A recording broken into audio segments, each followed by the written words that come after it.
College के जो मेरे फ्रेंड थे उन्होंने कॉल किया, जबकि वो मेरे साथ सोशल मीडिया पे कनेक्ट भी नहीं है। तो उन्होंने कॉल किया कि उज्जवल भाई जो है आप टॉप कर गए। तो मैं मतलब वही मुखर्जी नगर नेहरू बिहार में रहता था। मैंने भी क्या किया, मैंने पैटर्न देखा पिछले सालों का कि ये साइंस एंड टेक्नोलॉजी का यूज पूछ रहे हैं ज्यादातर से, और बीपीएससी की तैयारी कर रहे हो तो दोनों की तैयारी बिल्कुल अलग नहीं है। आप राइट। चाहे तो एक साथ भी जो है दोनों की तैयारी आप कंटिन्यू कर सकते हैं। के लिए मैं बोलना चाहूंगा कि उनके लिए काफी टाइम है और एक साल काफी होता है। मतलब क्या कर सकते हो कि जो सल्तनत में 2-3 शासक हैं उसको आप इल्तुतमिश हो गया या फिर बलबन हो गया, इन लोगों को फोकस कर लीजिए। बाकी आप कुछ कुछ छोड़ भी सकते हैं। एक्चुअल क्लैरिटी थी।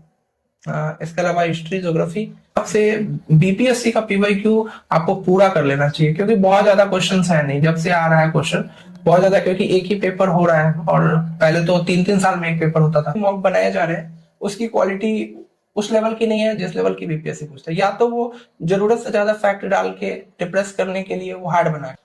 Hello everyone, welcome to student of friends. अभी हमारे साथ हैं उज्जवल कुमार सर, जिन्होंने 69 बीपीएससी में रैंक बना अचीव किया है। आप सभी को पता ही होगा। सर, सबसे पहले आपको बहुत बहुत बधाई है कि आपने सिंगल डिजिट में रैंक हासिल किया। बहुत बहुत धन्यवाद आपका। जी, ओके। सो कैसा लगा आपको जब आपका सिंगल डिजिट में रैंक आया? अपने आप में ऐसा होता है ना, काइंड ऑफ स्टार बन गए बीपीएससी के। एक्चुअल में जब रिजल्ट से कुछ टाइम पहले एक टॉप 10 की लिस्ट वायरल हो गई। उस टाइम पे शायद वो प्रेस नोट था जो, लेकिन वो इस तरीके से दिख रही थी कि उस पर कोई सब बोल रहे थे कि आपने टॉप किया एग्जाम। तो वो जो मुझे लगा कि क्या पता फेक हो, तो बहुत लोगों के कॉन्ग्रेचुलेशन तब आए। बट कहीं ना कहीं मन में जो है ना थोड़ी सी आशंका रहती है कि आप जब ना ऑफिशियल पीडीएफ जो वेबसाइट पे वो जब तक ना देख लो। तो मैंने कहा कि नहीं, जब तक ऑफिशियल पीडीएफ ना देख लो तब तक मुझे जो है भरोसा उस पर नहीं होगा। तो ओके। इसके बाद जो है ना मैंने जब वो पीडीएफ देखी और इसके बाद मेरी खुशी का कोई ठिकाना नहीं रहा। मेरे दोस्त कुंदन थे वहां पे एक तरीके से, और वो एकदम जो है ना एकदम खुशी से नाचने लगे। घर पे भी मैंने कॉल किया और सब बहुत खुश थे। ओके। सो आपने जो सिविल सर्विसेज की प्रिपरेशन है कब से स्टार्ट करी थी? ये जर्नी स्टार्ट हुई 2019 में। कॉलेज के बाद जो है कुछ टाइम 1-2 महीने जॉब करने के बाद फिर मैंने सोचा कि जॉब कॉलेज में ही, मतलब प्लेसमेंट के टाइम ही सोच लिया था कि अब सिविल सर्विसेज की प्रिपरेशन स्टार्ट करें। तो उस टाइम पे 2019 से मैंने इस जर्नी को स्टार्ट किया। ओके। सो उस टाइम पे जब आपने स्टार्ट किया था 2019 में, क्या सोचा था कि आपको आईएएस बनना है, आईपीएस बनना है, या फिर स्टेट पीसीएस क्लियर करना है, और क्या एक्चुअल मोटिवेशन था उस टाइम? उस टाइम तो एक ही मोटिवेशन था कि मुझे जो है यूपीएससी क्लियर करना है। कि उस टाइम स्टेट पीसीएस जैसी चीजें मेरे मन में कहीं भी नहीं थी, और बीपीएससी को छोड़ के मैंने कोई दूसरा स्टेट पीसीएस दिया भी नहीं है। मैंने पहले यूपीएससी की प्रिपरेशन स्टार्ट करी। हेलो दोस्तों, पीडब्ल्यू बीपीएससी वाला का नया फाउंडेशन बैचेस आ गए हैं। इन बैचेस में आपको मिल रहा है daily live classes, daily practice papers, daily mains practice, class notes, full length test, PYQ analysis और भी बहुत कुछ, वो भी अफोर्डेबल प्राइस में। जी हाँ फ्रेंड्स, अगर आप इस अफोर्डेबल प्राइस पर और भी डिस्काउंट चाहते हैं तो आप मेरा कोड S1500 यूज़ करें, आपको इसमें एक्स्ट्रा डिस्काउंट मिलेगा। चलिए मैं अब आपको बैचेस के बारे में बता देता हूँ। सर्व सक्षम बैच जो कि 71st बीपीएससी फाउंडेशन इंग्लिश में है, जिसका जो एक्चुअल प्राइस है वो 9,999 रुपये है, लेकिन डिस्काउंट के बाद ये आपको 4,999 रुपये में मिल जाएगा। अगले सर्वप्रथम 71st बीपीएससी फाउंडेशन बैच जो कि हिंदी मीडियम में है, इसका जो प्राइस है वो सेम रहेगा, डिस्काउंट के बाद 4,999। इसके बाद हम बात करते हैं 17th बीपीएससी मुख्य परीक्षा का जो बैच होने वाला है हिंदी में। इसका जो एक्चुअल प्राइस होता है वो 5,999 होता है, लेकिन डिस्काउंट के बाद आपको ये 2,999 मिल जाएंगे। लेकिन अगर आप चाह रहे हैं इन बैचेस पे भी और भी डिस्काउंट मिले तो आप मेरा कोड S1500 जरूर यूज़ करें। चलिए अगले बैचेस के बारे में आपको बताता हूँ मैं। वार्षिकी ईयरली करंट अफेयर्स प्रोग्राम, जिसका डिस्काउंटेड प्राइस है 1,199 रुपये। इसके बाद हम बात करते हैं सफलता 2.0 17th बीपीएससी मेंस का जो बैच है, जो आपको डिस्काउंट के बाद मात्र 999 यानी कि 999 रुपये में मिल जाएगा। अब हम यूपीपीएससी बैचेस के बारे में बात करते हैं। सर्व सक्षम 2.0 यूपीपीएससी 2025 इंग्लिश फाउंडेशन बैच है, जिसका जो एक्चुअल प्राइस होता है वो 9,999 रुपये होता है, लेकिन डिस्काउंट के बाद ये प्राइस आपको 4,999 रुपये में मात्र मिल जाएगा। सर्वप्रथम यूपीपीएससी 2025 हिंदी फाउंडेशन बैच है, इसका भी प्राइस सेम होने वाला है 4,999। आक्रोश यूपीपीएससी 2025 प्रीलिम बैच जो कि इंग्लिश है, इसका डिस्काउंटेड प्राइस 1,999 रुपये होने वाला है। ऊर्जा बैच यूपीपीएससी 2025 प्रीलिम्स बैच जो कि हिंदी मीडियम स्टूडेंट्स के लिए होने वाला है, और ये भी आपको 1,999 रुपये में मिल जाएगा। आगे बात करते हैं यूपीपीएससी 2025 यशवी बैच, जो कि इंटीग्रेटेड हिंदी बैच होने वाला है, जिसका एक्चुअल जो प्राइस होता है वो 7,999 होता है, लेकिन डिस्काउंट के बाद ये आपको 3,399 रुपये में मिल जाता है। आगे बात करते हैं UPPSC 2025 unity integrated batch English में, जिसका डिस्काउंटेड प्राइस 3,399 रुपये है। मार्गदर्शन यूपीपीएससी 2024 आंसर राइटिंग बैच है, जो कि मात्र आपको 3,999 में मिल जाएगा। UP special paper 5 and 6 2024 English batch, जो कि मात्र 999 यानी कि 999 में आपको डिस्काउंट के साथ मिल जाएगा। यूपीपीएससी स्पेशल पेपर जो है 5 एंड 6 हिंदी में अगर देखें तो ये भी आपको सेम प्राइस पे पड़ेगा 999 में। ओके, सो फ्रेंड्स, मैंने आपको पीडब्ल्यू बीपीएससी वाला एंड पीडब्ल्यू यूपीपीएससी वाला के बैचेस के बारे में बता दिया, और एक काफ़ी अफोर्डेबल प्राइस में आपको मिलते हैं इंडिया के टॉप फैकल्टी के साथ। सो वीडियो के डिस्क्रिप्शन में सारे बैचेस के लिंक हैं, जिसमें भी आपको अवेल करना चाहते हैं यानी कि पढ़ना चाहते हैं आप पढ़ सकते हैं, और आप मेरा कोड S1500 यूज करें एक्स्ट्रा डिस्काउंट के लिए। Thank you.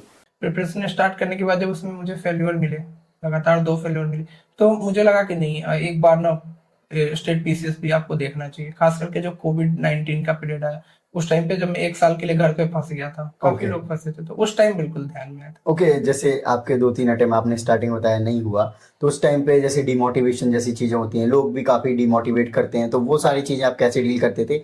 नाउ अभी सारे लोगों का क्या रिएक्शन था?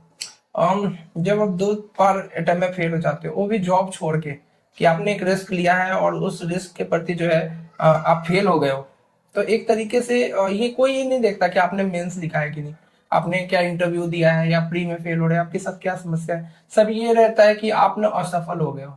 तो लोग तो स्टूडेंट तो जो पेरेंट्स होते हैं वो तो मेहनत करते हैं अपनी तरफ से, लेकिन कहीं ना कहीं कुछ ना कुछ समस्याएं होती है जिसके कारण वो फेल हो जाते हैं। तो उस टाइम पे तो बहुत लोगों ने ताने भी दिए कि नहीं होगा ये एग्जाम, तो नहीं क्वालिफाई कर पाएगा, या फिर बहुत कुछ बोला। लेकिन आफ्टर ऑल ये होता है कि आप एक लॉन्ग जर्नी में आपको अपने बारे में पता होता है। जैसे मैंने इसके बाद यूपीएससी का सीएपीएफ दिया 3 बार, तीनों बार मैंने रिटर्न क्वालिफाई किया, लेकिन ये रिजल्ट किसी को पता नहीं थे।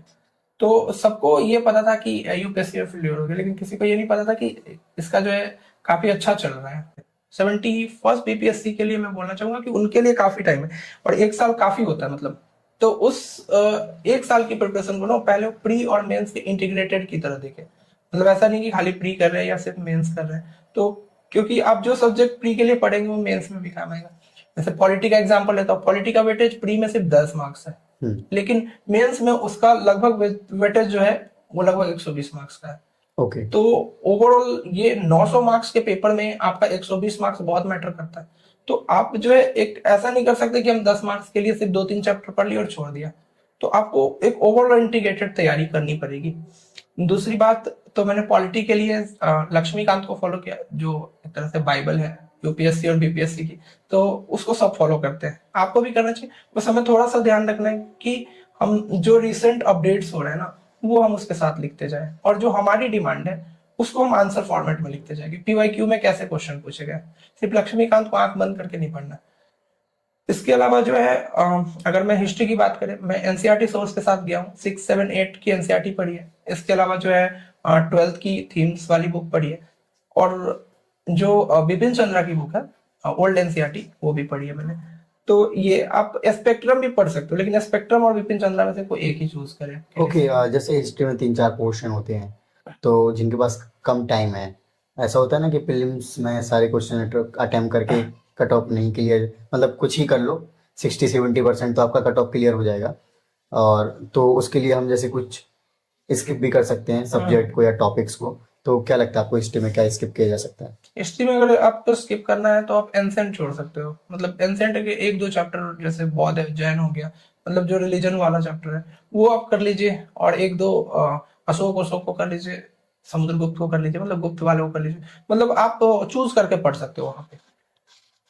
मिडाइवल में भी आप क्या कर सकते हो कि जो सल्तनत में 2-3 शासक रहे हैं, उसको आप इल्तुतमिश हो गया या फिर बलबन हो गया, इन लोगों को फोकस कर लीजिए। बाकी आप कुछ कुछ छोड़ भी सकते हैं, लेकिन मॉडर्न हिस्ट्री आप नहीं छोड़ सकते। मॉडर्न में जो है आप 1857 से पहले वाला पार्ट तो थोड़ा सा आप कम ध्यान दे तो चलेगा, लेकिन खास करके जो गांधीयन पीरियड है, उससे सिर्फ गांधीयन पीरियड से 15 सवाल रहते हैं एग्जाम में। अच्छा। तो अपने आप में ये बहुत बड़ी बात है कि आपको गांधीयन पीरियड पे, गांधीयन फेज से 1915 से 1947 है, उसको बहुत फोकस करके पढ़ना चाहिए। उसका आप जो डिफरेंट जो मान लीजिए घटना चक्र से ही आप उसका रिवाइज भी कर सकते हैं एक तरीके से, क्योंकि पीवाईक्यूज उसमें दिए रहते दिए रहते हैं, राइट। बाकी सब्जेक्ट को कैसे कवर करें? बाकी ज्योग्राफी के लिए मैं बोलना चाहूंगा कि आप 9 से 12 तक की एनसीईआरटी करें। 11th की एनसीईआरटी करने में आपको दिक्कतें आएंगी, लेकिन आप क्या करें, कोई भी ऑनलाइन रिसोर्सेज यूज करें, यूट्यूब चैनल यूज करें, ठीक है। अगर आप इंग्लिश मीडियम में है तो फिर कोई और रिसोर्स आपके लिए ठीक रहेंगे। हिंदी मीडियम में है तो आप उसी हिसाब से अपने सुटेबिलिटी के हिसाब से देखें। मैंने तो मेनली जो है एनसीईआरटी फॉलो किया है ज्योग्राफी में। इसके अलावा इकोनॉमी की बात करें तो इकोनॉमी चूंकि मैंने यूपीएससी में पढ़ी थी तो मुझे इतनी दिक्कत नहीं हुई, लेकिन बहुत सारे पहले बीपीएससी में इकोनॉमी को नेग्लिजिबल माना जाता था। सिर्फ कि ऐसा बोला जाता था कि इकोनॉमिक सर्वे और बजट पढ़ लेने से हमारा काम हो जाएगा, लेकिन अब ऐसा नहीं है। आपको कॉन्सेप्चुअल क्वेश्चन भी आ रहे हैं काफी सारे। तो एक तो आप जो टर्मिनोलॉजी है इकोनॉमिक की, जैसे बजट की टर्मिनोलॉजी हो गया कि रेवेन्यू डेफिसिट क्या होता है, या फिर एक्सपेंडिचर क्या होता है, करंट अकाउंट डेफिसिट क्या है, तो जो ऐसी टर्मिनोलॉजी है उसको कर ले।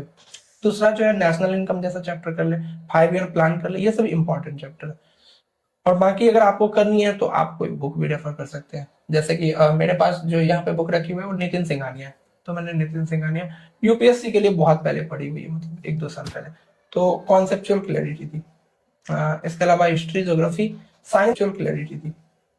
इसके अलावा हिस्ट्री ज्योग्राफी करें, अगर आप उसको स्किप कर देंगे तो आपके 10 मार्क्स कम हो जाएंगे कम से कम। तो किसी रिसोर्स में नहीं दिया हुआ है, वो सिर्फ और सिर्फ एनसीईआरटी में दिया हुआ है। तो 68 बीपीएससी का एग्जांपल देता हूँ, 30 क्वेश्चन में से 29 क्वेश्चन 6 से 10 तक की एनसीईआरटी में थे।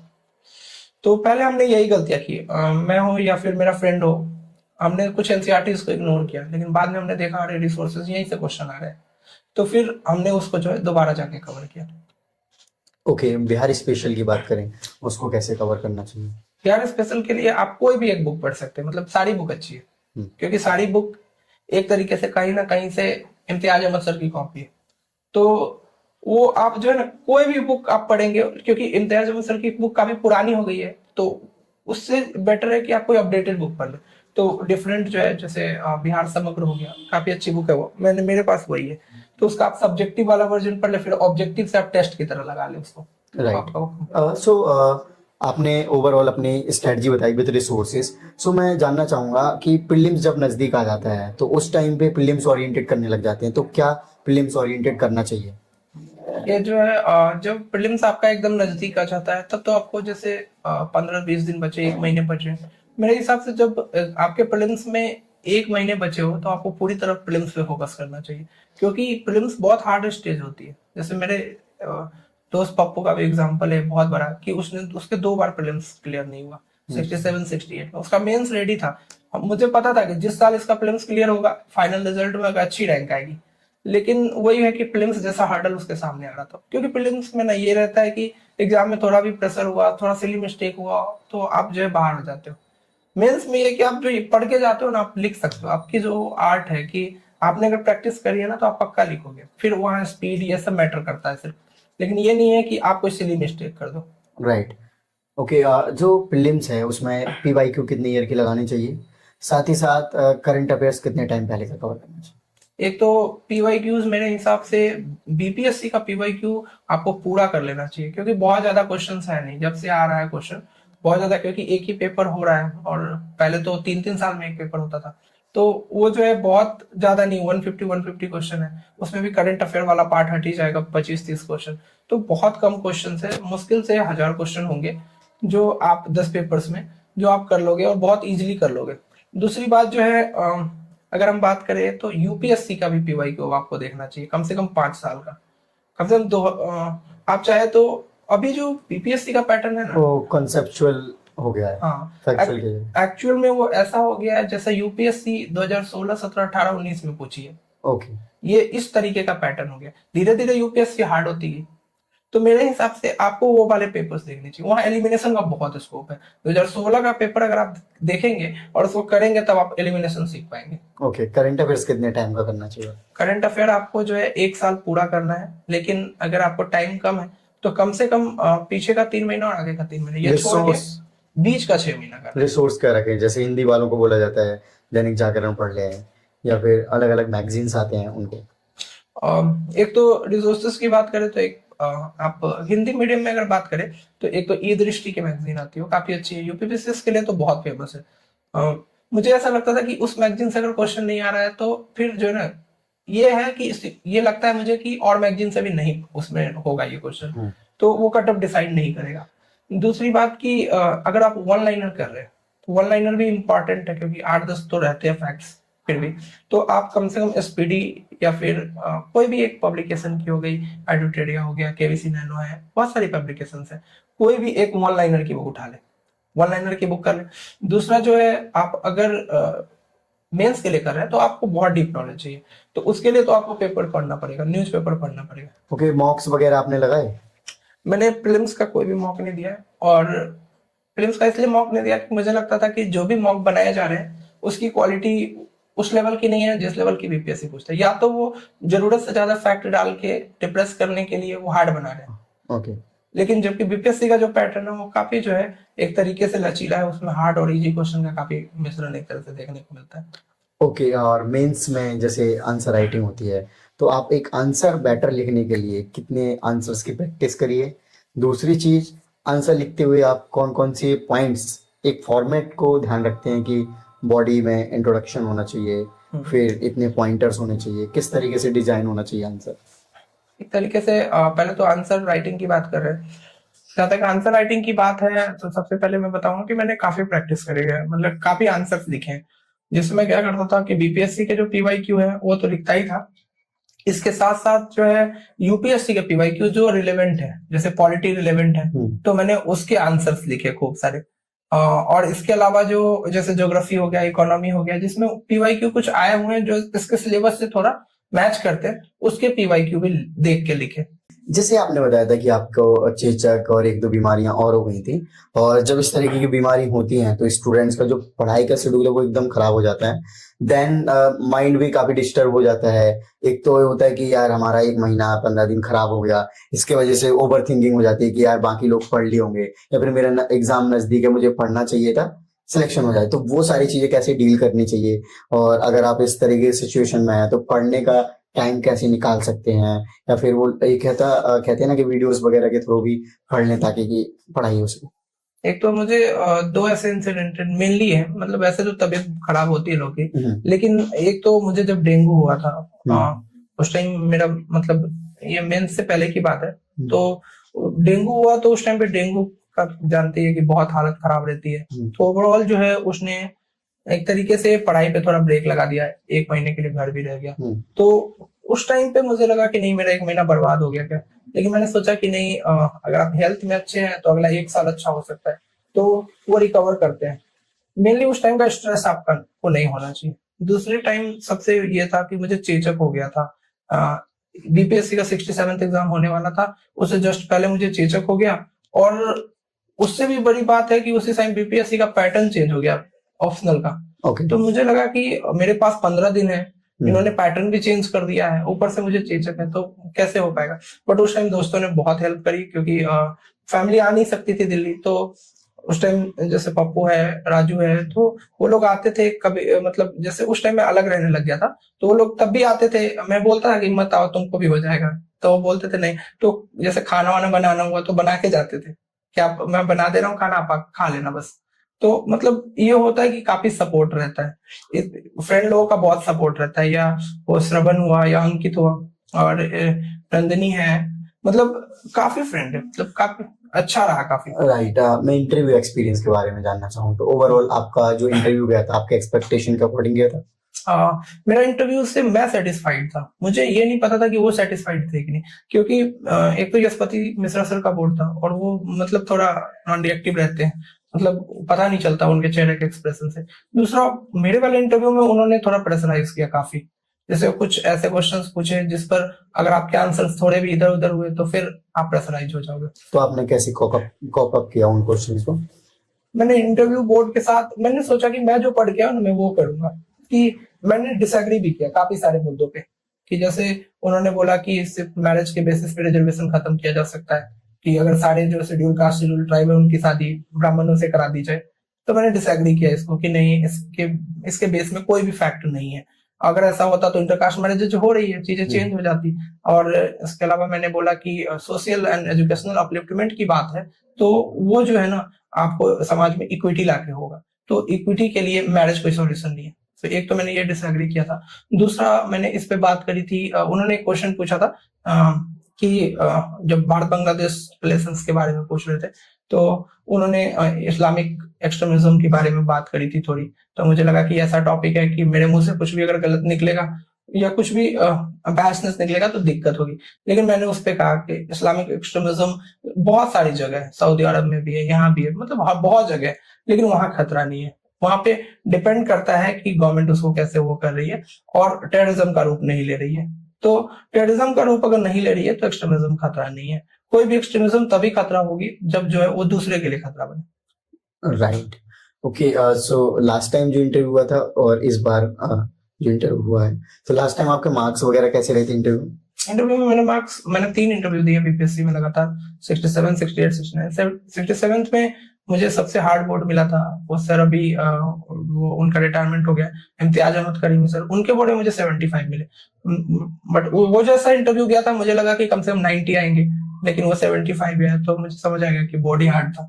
इसके बाद जो है सेकेंड इंटरव्यू हुआ, उसमें मेरा इंटरव्यू मुश्किल से 7-8 मिनट चला, बट उन्होंने काफी अच्छे सवाल पूछे कॉन्सेप्चुअली और काफी अच्छा जवाब दिया, तो मैंने तो उस टाइम 85 आया, तो 10 मार्क्स का इंप्रूव हुआ। ओके, सो लास्ट में जो फ्यूचर एस्पिरेंट्स है, आप क्या मैसेज देना चाहेंगे? बस यही मैसेज देना चाहूंगा कि आप लोग जो आप खुद में बिलीव रखें। लोग ताना मारते हैं, बहुत लोग बहुत कुछ बोलेंगे, लेकिन आपका जो पेशेंस है, जो आपके अंदर का सेल्फ कॉन्फिडेंस है, उसको बना के रखे, तभी चीजें बदलेगी। एक समय लोग ये भी बोलते थे कि हिंदी मीडियम से कोई जो है रिजल्ट लाना मुश्किल है।